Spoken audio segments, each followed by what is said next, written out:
أعوذ بالله من الشيطان الرجيم وإني أعيذها بك وذريتها من الشيطان الرجيم ربي أعوذ بك من همزات الشياطين وأعوذ بك ربي أن يحضرون أعوذ بالله من ميلي لخير رداء ومن سدودي حما سر أو فردا الحمد لله وسلم أبدا على الذي به لنا هدى بدا واجعل كلامي راشد ومرشدا وفكرتي نوير وقلبي أرشدا ربي اشرح لي صدري ويسر لي أمري واحلل عقدة من لساني يفقهوا قولي. Bonjour cher public, ça doit être la énième fois que je vous salue aujourd'hui. Alors nous allons poursuivre le programme de cette journée. Nous allons d'ailleurs clôturer tout juste avant le souper avec notamment une conférence sur l'impact économique du Magal de Touba. Je suis accompagné, d'ailleurs très bien accompagné par El Hadj Abdoulaye Seck, qui est un jeune économiste sénégalais très brillant, diplômé de l'université Cheikh Anta Diop en analyse et politique économique. Il est également diplômé du département des sciences économiques et administratives de l'université du Québec à Chicoutimi.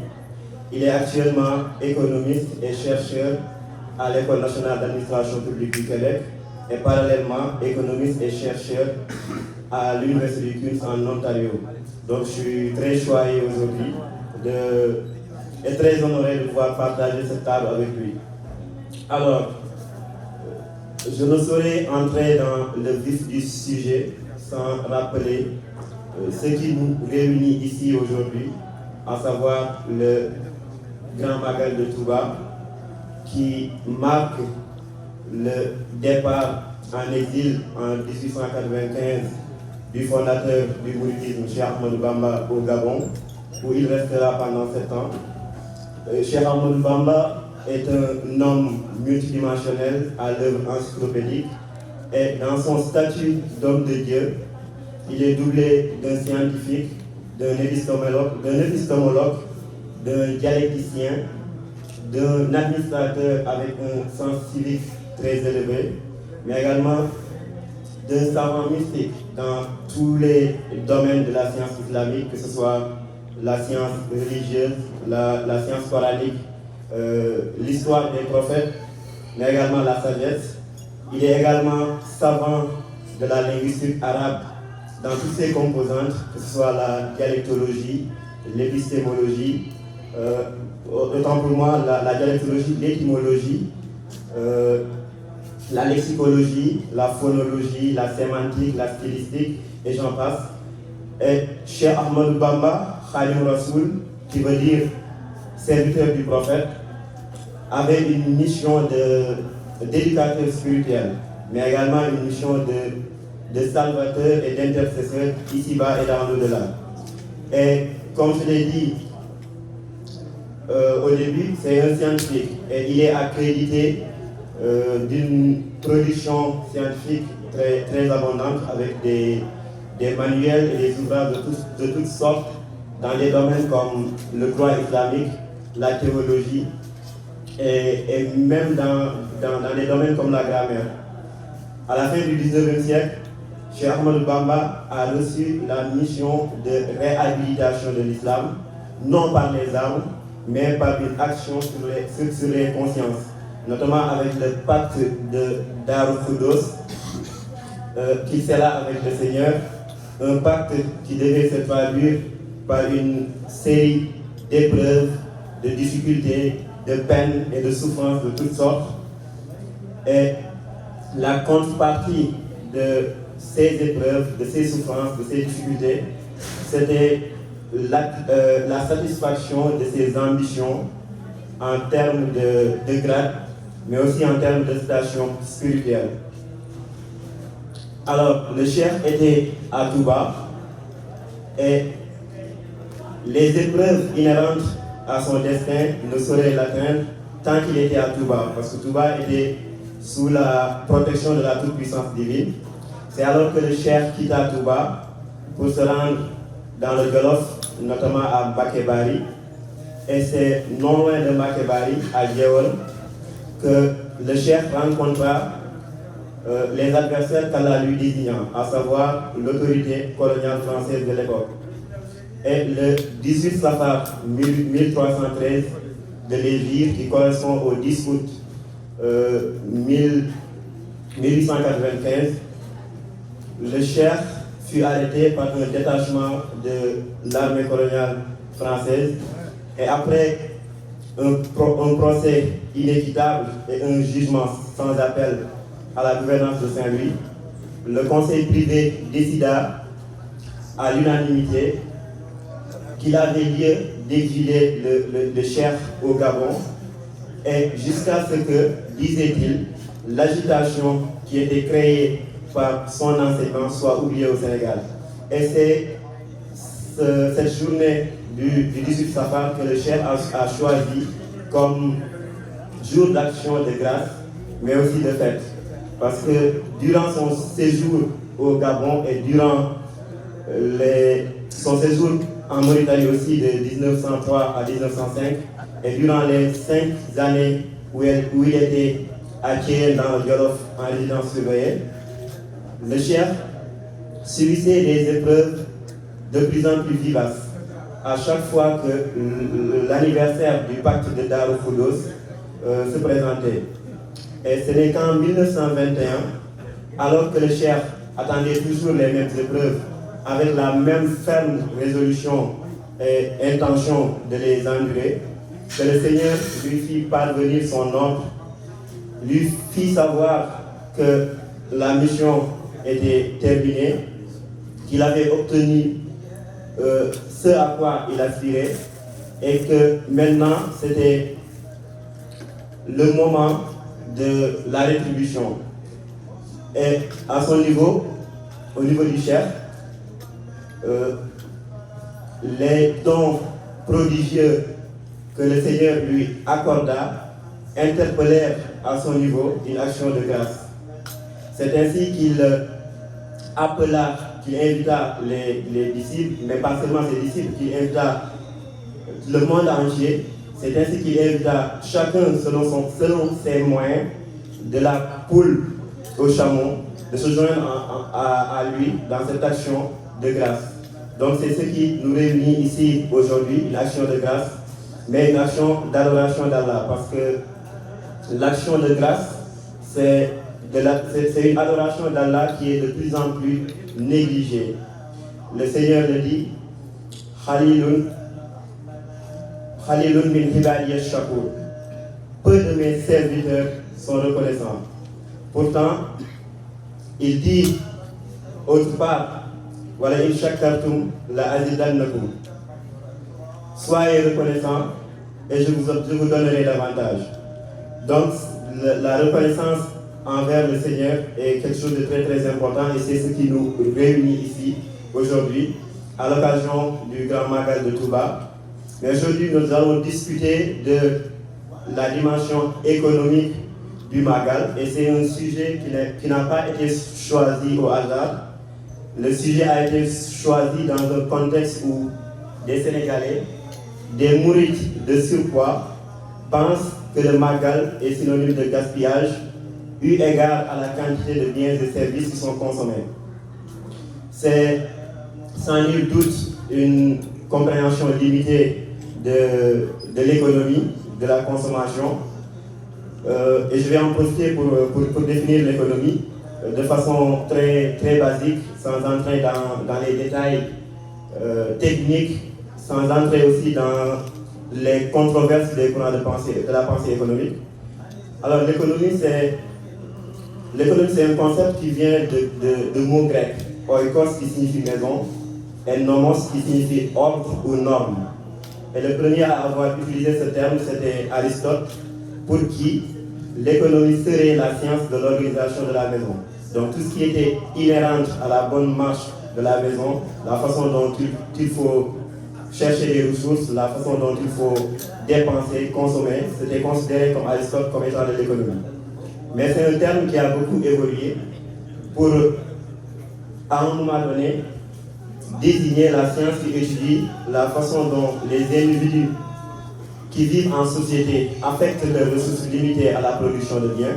Mais l'économie ne s'arrête pas à la production de biens, l'économie va au-delà en étudiant la façon dont ces mêmes individus consomment, mais la façon aussi dont ces mêmes individus répartissent les biens qui sont produits.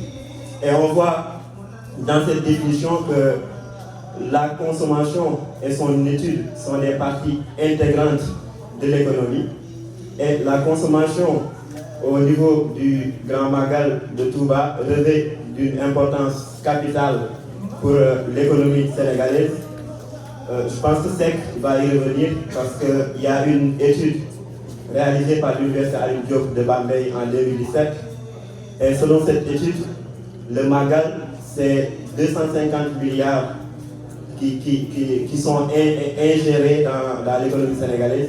Mais le Magal revêt d'une importance économique capitale pour la ville de Touba.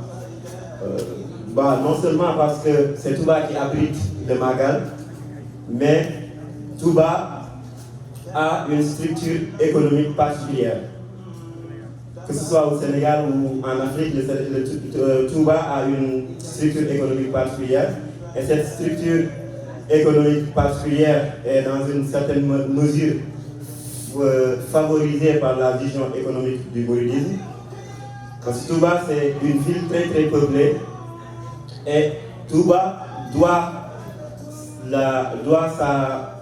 sa position de ville émergente à l'affluence des mourides, à l'affluence des talibés qui viennent de partout pour peupler Touba.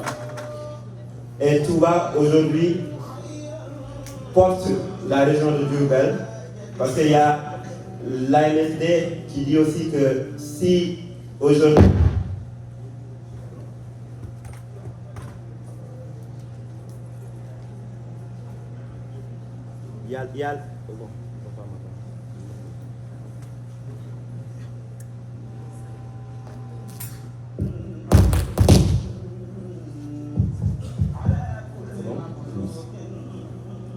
Donc, je disais que Touba a une structure économique particulière. Si on se réfère aux études de l'ANSD, si la région de Diourbel est aujourd'hui deuxième derrière la région de Dakar, c'est uniquement parce que la région de Diourbel a Touba comme une de ses composantes, ni plus ni moins. Donc, la ville de Touba tire la région de Diourbel. Et c'est aujourd'hui la deuxième ville économique après Dakar, mais aussi en termes de démographie. Et cette structure économique de Touba, façonnée par la vision économique du mouridisme, qui, je rappelle, s'articule autour de l'éthique, de la morale, du travail et de la communauté.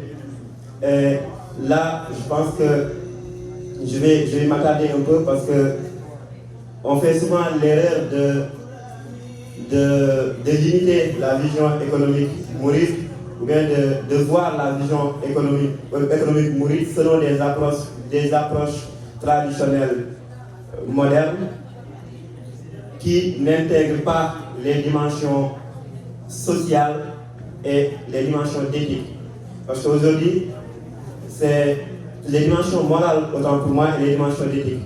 Et c'est aujourd'hui ce qui différencie le modèle économique mouride du marxisme. Parce que le marxisme, au-delà du focus qu'il fait sur la communauté, est dépourvu de morale.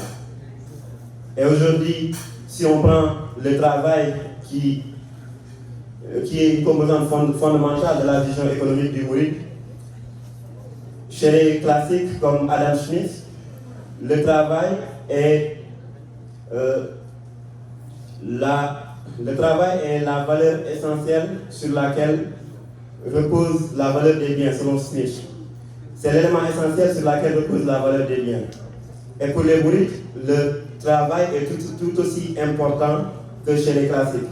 Mais ce qui les différencie, c'est que pour les classiques, la poursuite de l'intérêt individuel pourrait favoriser l'intérêt général. D'ailleurs, l'exaltation de l'individualisme et de la libre concurrence ont poussé Adam Smith à préconiser le laisser-faire et le laisser-passer, avec notamment sa main invisible. Selon lui, il y aurait une main invisible qui va se charger d'établir l'équilibre de l'économie si chaque individu suit son intérêt individuel.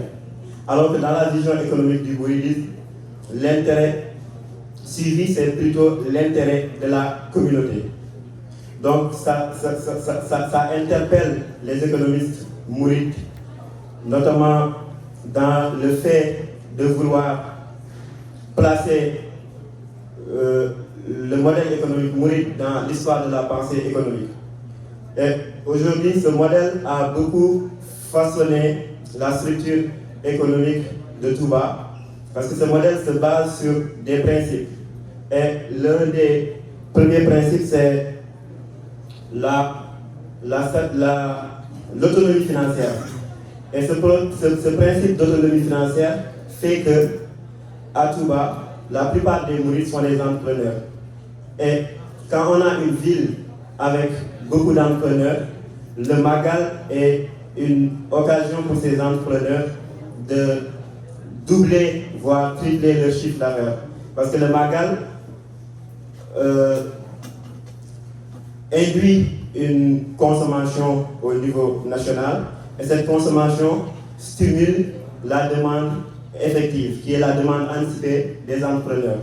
Donc le fait que Touba a en son sein des entrepreneurs, le fait que le Magal revêt d'une importance capitale pour eux.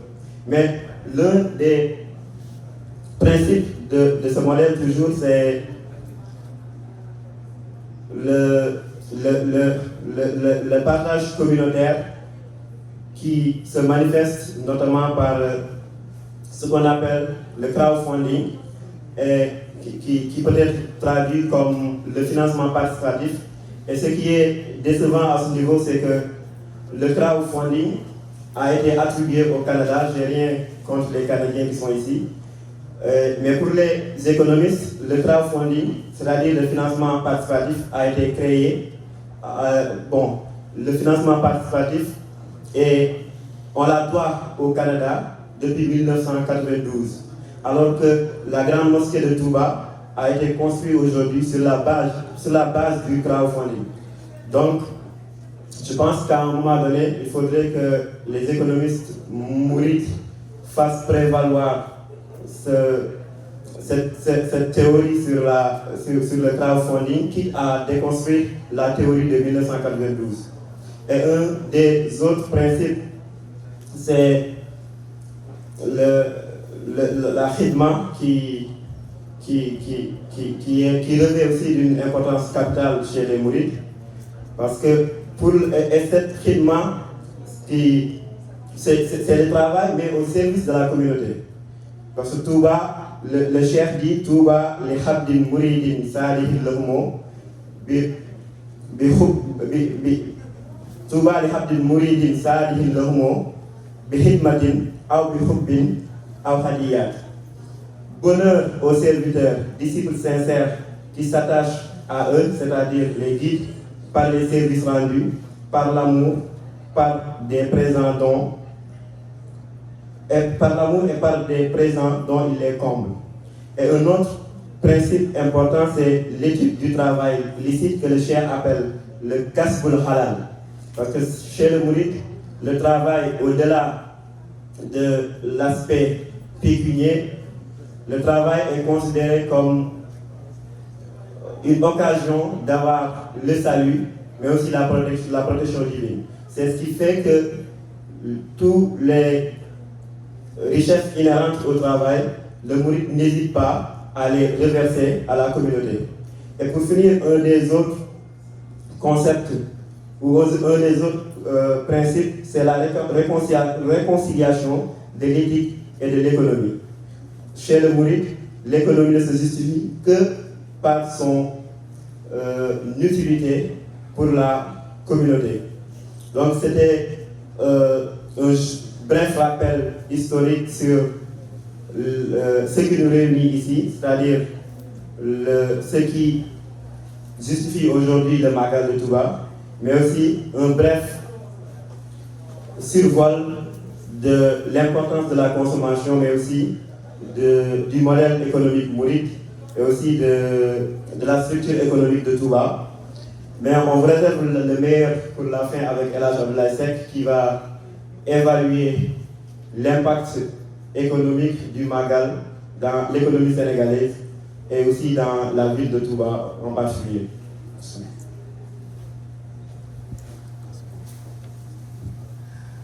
Donc, je tenais d'abord à remercier Moustapha, et après avoir remercié Moustapha, donc je vais profiter de l'occasion pour saluer toute l'assistance. Donc, tantôt, je n'ai pas eu l'opportunité de venir serrer la main à tout un chacun d'entre vous. Donc, assalamu alaikum wa rahmatullah. Et c'est toujours un plaisir de retrouver la communauté sénégalaise de Chicoutimi. Je pense que ça fait plus d'1 an que je n'ai pas mis les pieds ici. Donc, vous allez m'en excuser. Mais véritablement, de loin, nous voyons tous les efforts consentis par la communauté. Donc, je commence par le Daïra Mouride. Donc, et je remercie aussi le doyen Mamadou Ndiaye qui m'a invité à ce panel, qui fait un excellent travail. Et aussi, j'aperçois ici le professeur Souleymane Bari. Donc, lui aussi, c'est une personne ressource de la communauté qui fait un excellent travail pour la fondation Cheikh Ahmed Tidiane de Saguenay. Donc, c'est un plaisir. Oui, donc avant de rentrer dans le vif du sujet, donc je tenais aussi à remercier encore une fois Moustapha pour la petite histoire. Pour ceux qui ne le connaissent pas, je pense qu'ici il y a certains qui le connaissent. On partageait la même chambre à l'université Cheikh Anta Diop de Dakar. Donc on était à la chambre 92J, donc de l'université Cheikh Anta Diop de Dakar. Et aussi on est de la même promotion à la faculté des sciences économiques et de gestion de l'université Cheikh Anta Diop de Dakar. Et je peux vous rassurer que c'est un homme très humble, parce que Moustapha que vous voyez là faisait partie des meilleurs étudiants de l'université Cheikh Anta Diop de Dakar, de la faculté des sciences économiques et de gestion. Donc il faisait partie des meilleurs étudiants de notre promotion. Donc c'est un plaisir de voir aussi impliqué dans la communauté, parce que c'est clair qu'au-delà de l'économie tout aussi, nous partageons d'autres cadres pour pouvoir évidemment aider les Sénégalais et tout. Donc il fait de son mieux ici au Saguenay. Donc, et comme vous l'avez vu, hein, vous avez vu la qualité de sa présentation. Moi, à mon niveau, il a même résumé la présentation que j'avais faite ici en 2022. Parce que si vous vous rappelez, ce qui était présent en 2022, donc Magal 2022, j'avais fait la présentation sur le modèle économique mouride. Et Tafa, en quelques minutes, a résumé en quelque sorte le modèle économique mouride. Et je pense en 2022, tu n'es pas encore là. Ah oui, c'était ton premier Magal, oui. Donc, il a résumé avec brio la présentation que j'avais faite. Et oui, tout naturellement, aujourd'hui, chers Sénégalais, chers assistants et tout, nous allons continuer dans la même dynamique, parce qu'en 2022, c'était le modèle économique mouride.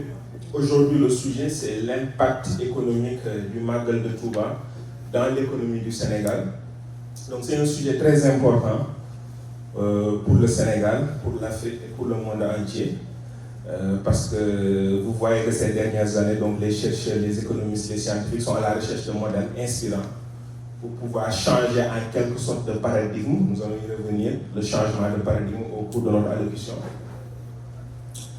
Oui, nous, si nous voulons évaluer l'impact de quelque chose d'abord, il va falloir que nous nous basons sur une étude scientifique. D'accord? Parce que comme vous le savez, depuis des années et des années, il y a de ces gens, il y a de ces sachants qui parlent du Magal de Touba, de l'impact et tout. Mais c'est juste des contributions, des textes qui étaient envoyés à la presse et tout. Je n'ai rien contre ces personnes, ce sont des professeurs et tout, et ce sont d'excellentes ressources pour le Sénégal. Mais pour dire vrai, la seule ressource actuellement qui existe sur l'impact économique du Magal de Touba, donc Tafa l'avait évoqué tantôt, c'est véritablement l'étude de l'université Alioune Diop de Bambey. D'accord? Donc l'université Alioune Diop de Bambey, L'étude qui a été réalisée et publiée en octobre 2017 est jusqu'à présent la meilleure étude en la matière, de fond en comble. Et nous allons y revenir dans les détails. Maintenant, moi, je vais juste vous proposer de garder 3 dates pour mieux suivre véritablement mon développement. Donc, nous allons suivre les dates de 1929. Parce que Tafa est revenu sur la définition de l'économie, je ne vais pas y revenir.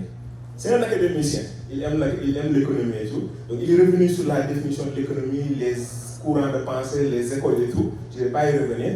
Donc je vais aller droit au but, parce que aussi nous avons un souci de temps. 1929, oui, 2017 et 2023, et un peu 2024. Qu'est-ce qui s'est passé en 1929? En 1929, l'économie mondiale était confrontée à un problème. C'était quoi le problème en 1929? C'était une crise de surproduction, ce qu'on appelle en économie une crise de surproduction.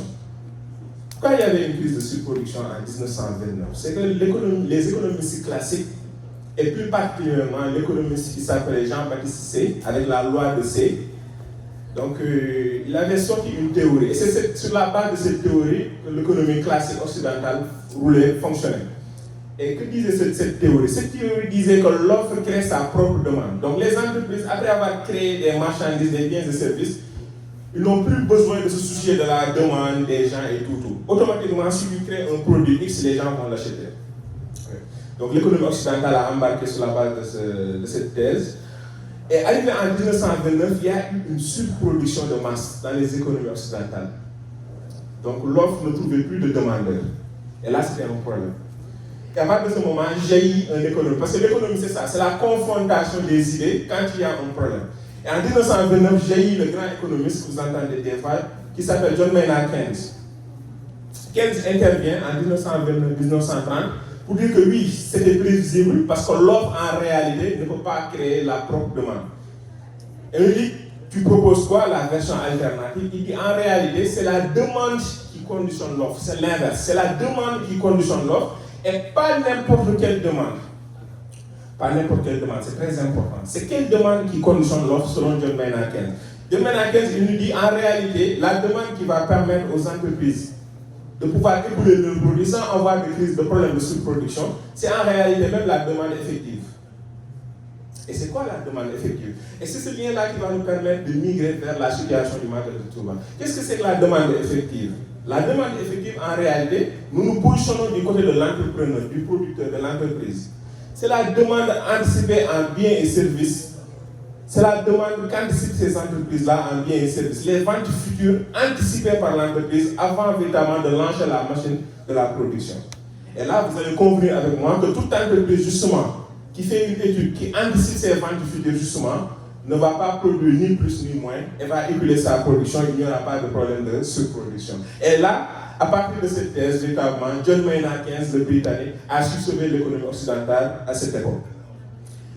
Sur la base de cette théorie, nous étions en 1929, 1930. Oui, qu'est-ce qui s'est passé en 2017? Oui, en 2017, c'est le premier rapport scientifique sur l'impact économique du Magal de Touba dans l'économie du Sénégal. Et c'est un rapport piloté par le département d'économie de l'Université Alioune Diop de Bambey et piloté justement par le professeur Souleymane, vraiment qui fait un excellent travail. Et dans ce rapport-là, qu'est-ce qui a été dit dans ce rapport? Effectivement, Tafa dit que le rapport en 2017, déjà il faut savoir la méthodologie utilisée par les chercheurs à l'époque. Certes, l'étude a été publiée en 2017, octobre 2017, mais l'étude a débuté en réalité en 2016. D'accord? Donc l'étude avait débuté en 2016 pour montrer la rigueur de ces chercheurs. L'étude a débuté en 2016. Ils ont couvert la période d'avant, pendant et après Magal, pour mieux comprendre les impacts, les effets du Magal de Touba. Donc en 2016, donc en réalité c'était le Magal de 2016 qui était couvert par l'étude, qui est publiée finalement en octobre 2017. Et comme Tafa l'a dit, donc, ce que la presse sénégalaise avait retenu, et tout naturellement la population aussi, c'est l'information qu'ils avaient retenue, et ils n'ont pas compris les détails. Qu'est-ce qui s'est passé? Donc l'information majeure, c'est que le Magal de Touba pèse 250 milliards en termes d'impact. Donc c'était l'information qui était répandue, 250 milliards de francs CFA, et là ça avait fait un tollé à l'époque, d'accord? Parce que c'était la première fois que c'était chiffré, et 250 milliards, mais de rien c'est quelque chose aussi. pour un événement temporaire de quelques jours. Maintenant, que dit le rapport en réalité? Le rapport déjà, l'échantillonnage s'est fait sur la base de 2000 personnes. D'accord? Donc ils ont interrogé 2000 personnes. Et sur la base de ces 2000 personnes-là, elles sont réparties sur différents secteurs d'activité. Déjà, il y a des entreprises qui ont été interrogées, il y a les daïra qui ont été interrogés, il y a les ménages de Touba et de Mbacké qui ont été interrogés, il y a aussi les pèlerins qui ont été interrogés, il y a l'État du Sénégal aussi, donc à travers ces différents démembrements. Donc, et aussi, il y a les artisans, il y a les producteurs, il y a les commerçants, notamment il y a les transporteurs qui ont été interrogés. Il y a aussi véritablement les prestataires, ceux qui font la prestation de services avec les Orange Money, Mobile Money et tout. Parce que derrière, c'est pour mesurer les envois de la diaspora et tout. Nous allons y revenir. Donc là, vous avez vu véritablement qu'ils ont essayé de toucher à plusieurs segments. Oui, par la suite, donc c'est 2000 personnes. Donc ils ont fait deux analyses. La première analyse, c'était la collecte des données sur le terrain. La deuxième analyse aussi, c'était d'aller vers les institutions étatiques et tout. Mais même si par la suite, une des limites de l'étude, c'est ça, et ils l'ont affirmé. Donc l'État n'a pas tellement collaboré pour pouvoir donner des informations à l'université de Bambey. Et je pense que c'est dommage, c'est désolant. Maintenant, que dit le rapport aussi? Donc dans le rapport, déjà, nous en économie, en sciences économiques, quand on parle d'évaluation d'impact, il faut toujours utiliser un modèle scientifique pour que ce soit justement aussi une étude qui puisse être utilisée un peu partout, au-delà des frontières. Il faut utiliser un modèle scientifique d'évaluation d'impact. Là, à l'espèce, on parle de Magal Touba, c'est un événement temporaire, donc on parle d'évaluation d'impact à court terme. Et là, les chercheurs dans le rapport, ils ont fait la revue de plusieurs modèles. Et les trois modèles pré-retenus, sont les modèles français, le modèle français d'évaluation d'impact à court terme. Il y avait le modèle canadien. Le Canada a un excellent modèle en la matière d'évaluation d'impact à court terme. Et aussi, il y avait le modèle suisse d'évaluation d'impact à court terme. Après analyse, par souci d'efficience, donc ils ont retenu le modèle français et le modèle suisse. Le modèle français parle des impacts directs et des impacts indirects. Des fois, vous entendez les gens, les économistes parler d'impact direct, d'impact indirect. Là, c'est le modèle français. Donc, ils ont retenu le modèle français pour parler d'impact direct du Magal de Touba, d'impact indirect du Magal de Touba. Et quand on parle d'impact direct, ils ont utilisé les variables déjà. Impact direct, le modèle, suivant le modèle français, c'est que ce sont les dépenses engagées par les organisateurs d'un événement. Impact direct. Les dépenses engagées par les organisateurs. Là, en l'espèce, ce sont les organisateurs du Magal de Touba. Et les économistes chercheurs ont trouvé des variables. Parce que pour qui est organisateur? Et selon les chercheurs, l'organisateur, c'est le daïra, c'est le ménage qui est à Touba ou à Mbacké. Donc ce sont les deux catégories retenues pour l'organisateur, l'impact direct. Et il y a l'impact indirect. L'impact indirect, ce sont les dépenses engagées par les touristes. D'accord? Ceux qui viennent à Touba et qui véritablement participent à l'économie nationale. Donc, sont logés dans la catégorie des impacts indirects. Et là, maintenant, ils ont rajouté le modèle suisse. Que dit le modèle suisse? Le modèle suisse ne parle pas d'impact direct et d'impact indirect, mais il parle d'impact induit. L'impact induit, c'est au-delà de l'impact direct et de l'impact indirect, il y a de ces répercussions qui se passent dans l'économie nationale à travers le Magal de Touba. En guise d'exemple, les impôts, les taxes, la contribution économique locale au niveau des collectivités territoriales et tout. Donc ce sont des impacts induits par le Magal de Touba et qui rentrent dans l'économie nationale. Donc sur la base de ces trois modèles, de ces deux modèles, véritablement avec des déclinaisons impact direct, indirect, impact induit, donc les chercheurs véritablement ont commencé à élaborer l'étude d'impact sur le Magal de Touba à l'époque en 2016. Et mine de rien, en 2016, il faut se rappeler que le nombre de pèlerins en 2016 était arrêté à 3 700 000 pèlerins en 2016. Le Magal de Touba avait enregistré 3 700 000 de pèlerins. Et je vous dis, comment est-ce que les gens comptent les pèlerins? Là, c'est un travail très sérieux et rigoureux. Je vais vous le dire, comment est-ce qu'ils procèdent. Si tu te rappelles, l'an dernier, je n'ai pas pu faire le déplacement ici à Chicoutimi, mais je t'avais envoyé le jour du Magal le rapport des gens qui ont véritablement assisté au Magal de Touba. Parce qu'effectivement, c'est le cabinet du grand économiste qui est connu un peu partout dans le monde, un économiste sénégalais du nom de Moubarak Lo. Moubarak Lo, il a un cabinet Et son cabinet aussi fait des services de comptage. D'accord? Donc c'est lui, depuis des années, qui compte le nombre de pèlerins. En 2023, l'année dernière, je vais donner les chiffres par la suite, mais en 2016, c'était 3 700 000 de pèlerins. 3 700 000 pèlerins. Donc l'étude s'est faite sur la base de 3 700 000 pèlerins. Et maintenant, si nous, c'était 250 milliards l'impact général, mais aussi il faut rentrer dans l'ossature de cet impact. Parce que par la suite, les chercheurs même, ils ont une ingéniosité aussi de créer un sous-modèle qui leur est propre de l'économie de Touba. Ils ont créé un modèle dans le rapport. Le modèle dit qu'en réalité, oui, les acteurs sont les daïras, les pèlerins, les ménages au niveau de Touba, de Mbaké.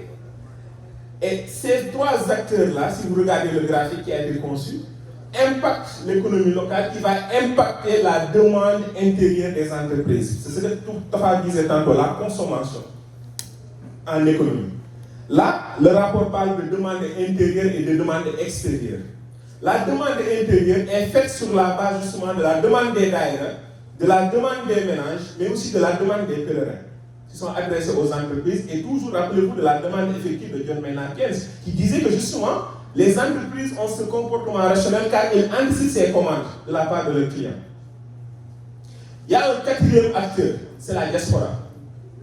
La diaspora agit aussi bien sur le circuit de la demande intérieure, sur le circuit de la demande extérieure. Pour la demande intérieure, la diaspora permet aux ménages, aux pèlerins, mais aussi véritablement aux daïras de disposer de ressources à travers les transferts de fonds. C'est clair que plusieurs personnes qui sont ici sûrement ont eu à envoyer de l'argent au pays. Donc ces transferts de fonds aussi permettent aux acteurs au niveau local de pouvoir commander, de pouvoir faire des dépenses. Et ces dépenses sont captées par les entreprises. Mais pour la demande extérieure, des fois nous l'oublions aussi. La diaspora, au-delà des transferts de fonds pour agir dans la demande intérieure, la diaspora aussi commande. Là, ce qu'il vient de porter là, lui, c'est mon jumeau. Il aime toujours mon copier. On ne s'était pas parlé, il a porté comme moi. Mais ce qu'il vient de porter là comme ça, on ne l'a pas fait ici au Canada. D'accord? On ne l'a pas fabriqué ici au Canada. Ça a été fabriqué au Sénégal. D'accord? Donc il y a une demande de la diaspora. Et cette demande extérieure aussi impacte. C'est un tailleur qui l'a fait au Sénégal. Donc il y a aussi bien la demande intérieure que la demande extérieure. Et suivant cette étude, la somme de la demande intérieure et la demande extérieure permet justement aux entreprises de pouvoir augmenter leur capacité productive. Et là, quand on parle d'économie, chaque année, vous entendez à la fin de l'année, à l'Assemblée nationale, lorsqu'on vote le budget, vous entendez les politiciens, les hommes politiques, les économistes à chaque fois parler du PIB. Le PIB, si on se réfère aux Canadiens, ils parlent de PIB. Mais c'est quoi le PIB? Le PIB, c'est l'ensemble des richesses créées au cours d'une année par les agents résidents sans distinction de nationalité. Ce sont les richesses créées à l'intérieur du pays. Et pour calculer le PIB, nous, en économie, il y a plusieurs critères pour calculer le PIB. Mais là, par exemple, il y a une de ces définitions qui est en lien avec le Magal de Touba. C'est que pour calculer le PIB, nous pouvons utiliser la consommation durant l'année, plus les investissements, plus les dépenses publiques, plus les exportations, moins les importations, pour avoir le PIB de l'année. Donc ça veut dire que la consommation est très importante dans le calcul du PIB. Et justement, s'il y a une consommation qui est anticipée, toujours rappelez-vous de la demande effective, s'il y a une consommation qui est anticipée par les entreprises, donc ça veut dire que justement les entreprises vont augmenter leur capacité productive et par ricochet, ils vont impacter la production, le PIB et in fine la croissance économique. Parce que la croissance économique, vous l'entendez, mais pour vous faire simple, la croissance économique c'est la représentation du PIB, parce qu'elle est mesurée par le PIB. Donc ça veut dire qu'à travers l'axe de consommation durant le Magal de Touba, directement, nous impactons le PIB, nous impactons la croissance économique à la fin de l'année. Pour faire un langage simple. Donc pour vous montrer donc l'importance de cette demande intérieure et de cette demande extérieure. Et le modèle graphique qu'ils ont établi montre qu'après la demande intérieure et la demande extérieure, les entreprises aussi vont verser des taxes à l'État, à l'action publique. Et l'État aussi va utiliser ces ressources-là pour pouvoir faire des investissements dans la ville sainte de Touba. Assainissement, santé, éducation et tout. Donc ça montre que globalement, donc, ils ont résumé l'impact économique du Magal à travers ce graphique-là. Maintenant, par la suite, vous voyez que véritablement, si on regarde, je vous avais dit qu'ils ont retenu le modèle suisse et le modèle français. Pour le modèle français, impact direct et impact indirect. Pour les impacts directs du Magal de Touba, toujours en 2016, se chiffraient à 137 milliards de francs CFA en termes d'impact direct. Je vous rappelle toujours, l'impact direct, ce sont les dépenses des daïras et les dépenses des ménages. À l'époque, il y avait 50 000 ménages à Touba. On parle de ménages, pas de population, mais de ménages. Donc il y avait 50 000 ménages à Touba à l'époque. Et véritablement, en termes d'impact direct, nous avons 137 milliards de francs CFA. Et ces 137 milliards de francs CFA sont tirés à 53% par les ménages, justement. Donc les ménages tirent à 53% les impacts directs du Magal de Touba. Et si les études ont analysé aussi le profil des dépenses engagées par les ménages, et on voit que plus d'un quart est alloué à l'alimentation, tout naturellement. D'accord? À l'alimentation. Mais à part l'alimentation aussi, il y a d'autres rubriques. La télécommunication, les télécommunications du moins. C'est très important. On a tendance à l'oublier. Les télécommunications. Durant le Magal de Touba aussi, les gens font des dépenses en lien avec la connexion Internet. D'accord? Il y a des dépenses qui sont faites en lien avec les lignes téléphoniques et tout. Donc les dépenses aussi de télécommunication donc, ont un poids considérable dans cette structure. Il y a aussi les dépenses en termes de propreté et tout. Les produits sanitaires et tout, durant le grand Magal, parce que si vous vous rappelez, à l'époque, il y avait toujours à la veille des Magal des communications du ministère de la Santé pour exhorter les populations à faire attention à la propreté. D'accord? Donc, véritablement, ceci a eu un effet positif dans le dispositif de consommation de produits sanitaires. Donc là, c'est la structure des dépenses des ménages qui tire à 53% les impacts directs qui sont chiffrés à 137 milliards de francs CFA. Ensuite, vient naturellement les daïras. À 17%. Oui, les daïras, le plus souvent, au-delà des dépenses de consommation, des dépenses d'alimentation, ils font aussi des dépenses de transport. Et c'est très important. Le transport aussi est un secteur qui impacte le Magal de Touba et par ricochet donc l'économie nationale du Sénégal. Je vous donne un chiffre. L'étude montre que pour un chauffeur, chaque chauffeur dépense en moyenne en carburant 90 000 francs CFA. 90 000 francs CFA de dépenses à carburant. Et vous savez qu'au Sénégal, si quelqu'un achète du carburant, 60% va vers l'État. Attention. L'État tire 60% de recettes des ventes de carburant. Et vous imaginez le nombre d'afflux que nous avons de voitures véritablement qui vont vers Touba. Et après, par la suite, en 2023, je vais vous montrer les statistiques dans ce sens-là. Donc, ça montre que donc, les dépenses de transport aussi occupent une part importante de ce modèle. Ça, c'était les impacts directs. Et toujours pour les impacts directs, nous voyons aussi que, aussi bien les daïras que les ménages, en 2016, ils ont acheté 150 000 ruminants. Parce que là, c'est clair que bientôt, ce sera l'heure du souper. Vous allez manger véritablement du bœuf, ou bien des moutons et tout. Ça, lui, c'est un Guyen. Donc, lui, là, c'est un Guyen, il aime manger et tout. Donc, il va manger des bœufs, des moutons et tout. En 2016, on avait consommé 150 000 ruminants au Sénégal. Et l'achat de ces ruminants-là implique même les pays frontaliers. Mali, Burkina et consorts. Pour vous montrer l'impact de cet événement-là. Maintenant, à part les impacts directs, nous avons les impacts indirects. Pour rappel, les impacts indirects, justement, ce sont les dépenses des touristes. Les touristes, là, l'impact indirect est évalué à 58 milliards de francs CFA. Les dépenses des touristes, 58 milliards de francs CFA. Et sont trouvées déjà, la dépense moyenne de chaque touriste durant le Magal de Touba est de 105 000 francs CFA. Selon l'étude, 105 000 francs CFA de dépenses moyennes pour chaque touriste. Et véritablement, ces montants aussi sont alloués aux adhérents. Les adhérents, ça aussi je pense que par la suite, Tafa va y revenir. L'importance de l'adhérent chez le Mouride. D'accord? Parce qu'une part importante aussi est allouée aux adhérents, qui sont les dons offerts par les talibés à leur marabout. Donc ça montre véritablement que l'impact indirect est très important. Et le dernier impact, comme je vous l'avais dit, c'est l'impact induit avec le modèle suisse. Ce sont les répercussions externes. Les externalités en économie même, on peut parler d'externalités positives, le terme exact, externalités positives. Les externalités positives du Magal de Touba sont chiffrées à 55 milliards de francs CFA. 55 milliards de francs CFA. Donc globalement, en termes de fisc, en termes de douane, parce que aussi il faut savoir que durant le Magal de Touba, plusieurs produits sont importés. Il y a l'importation. Et quand on parle d'importation, il y a un cordon douanier au port autonome de Dakar. Et ce cordon douanier, ce sont les taxes, les douanes. Et aussi il y a la TVA sur la consommation. Chaque consommateur final a payé la TVA de 18% sur le produit. Pour montrer les taxes qui sont amassées par l'État du Sénégal. Et d'ailleurs, je pense même que par la suite, c'est une des perspectives. Comment faire pour avoir une économie endogène qui va nous permettre de limiter les importations de produits durant ces grands événements et même durant l'année au Sénégal.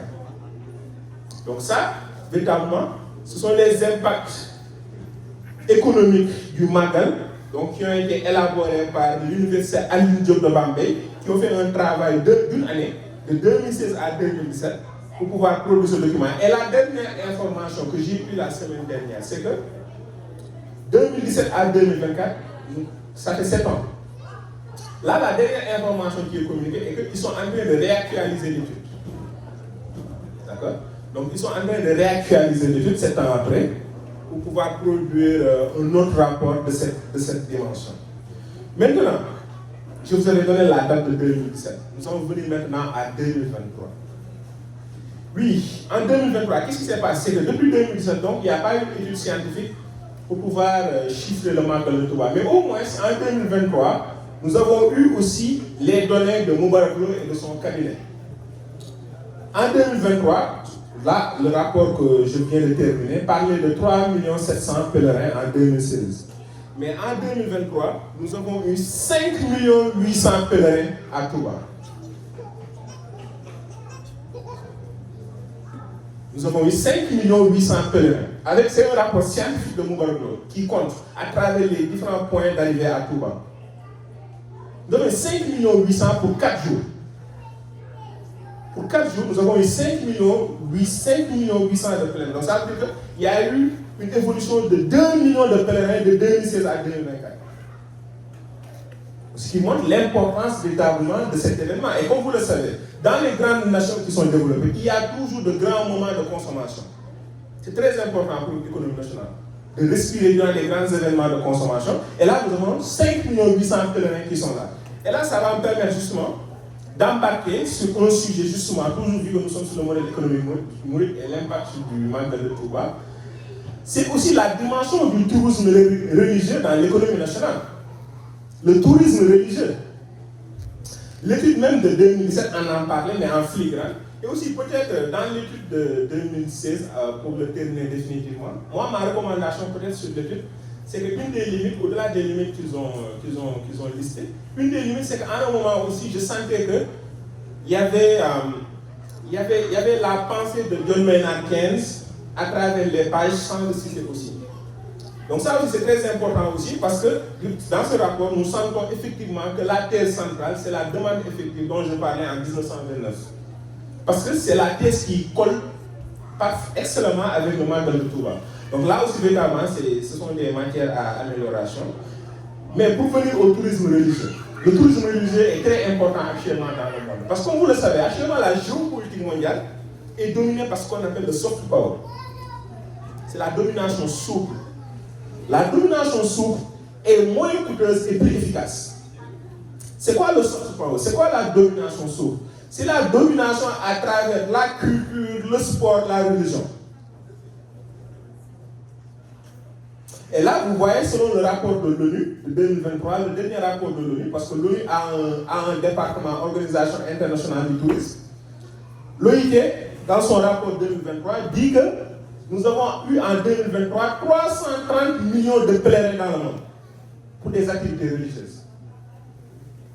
330 millions de pèlerins pour des activités religieuses. Là, c'est une manne financière importante. Donc, le terrorisme religieux, qu'est-ce que je suis en train de dire? Ils nous ont, c'est clair qu'avec le terrorisme là, c'est difficile maintenant. Mais le tourisme religieux, vous voyez donc, c'est une dimension importante de l'économie mondiale. Et là, le tourisme religieux actuellement est tiré principalement par 4 pays. D'abord, c'est l'Inde, mine de rien, c'est l'Inde. C'est l'Inde, avec plus de 200 millions de pèlerins. L'Inde. Ensuite, véritablement, il y a le Mexique, il y a le Brésil, et ensuite, il y a l'Arabie Saoudite. Et sur cette liste-là, ces 4 pays, est-ce que ça nous dit rien? Inde, Brésil, Arabie Saoudite, Mexique. Tout naturellement, les fils de la géopolitique vont avoir à lier les BRICS. Les pays du BRICS. Parce que comme vous le savez, depuis 2023, les BRICS ont permis à 6 nouveaux pays d'adhérer. Et parmi ces 6 nouveaux pays, nous avons l'Arabie Saoudite maintenant qui fait partie des pays du BRICS. L'Arabie Saoudite fait partie maintenant des pays du BRICS. À part l'Arabie Saoudite, sur cette liste que je viens de laisser, vous avez le Brésil, qui est le B de BRICS. Vous avez l'Inde, qui est le I de BRICS. Donc ça montre qu'actuellement, ces pays émergents, à travers l'organisation du BRICS, sont en train de trouver des moyens pour contrecarrer l'hégémonie de l'économie occidentale. Si vous lisez même les textes des pays du BRICS, ils montrent clairement qu'ils sont là pour être une alternative au monde occidental, à l'économie occidentale. Et là, un des moyens utilisés, un des leviers qui permet véritablement à ces pays de pouvoir avoir la situation économique actuelle, c'est justement le soft power à travers la culture, la religion. Là, vous voyez qu'à travers le tourisme religieux, ils sont en train de se positionner dans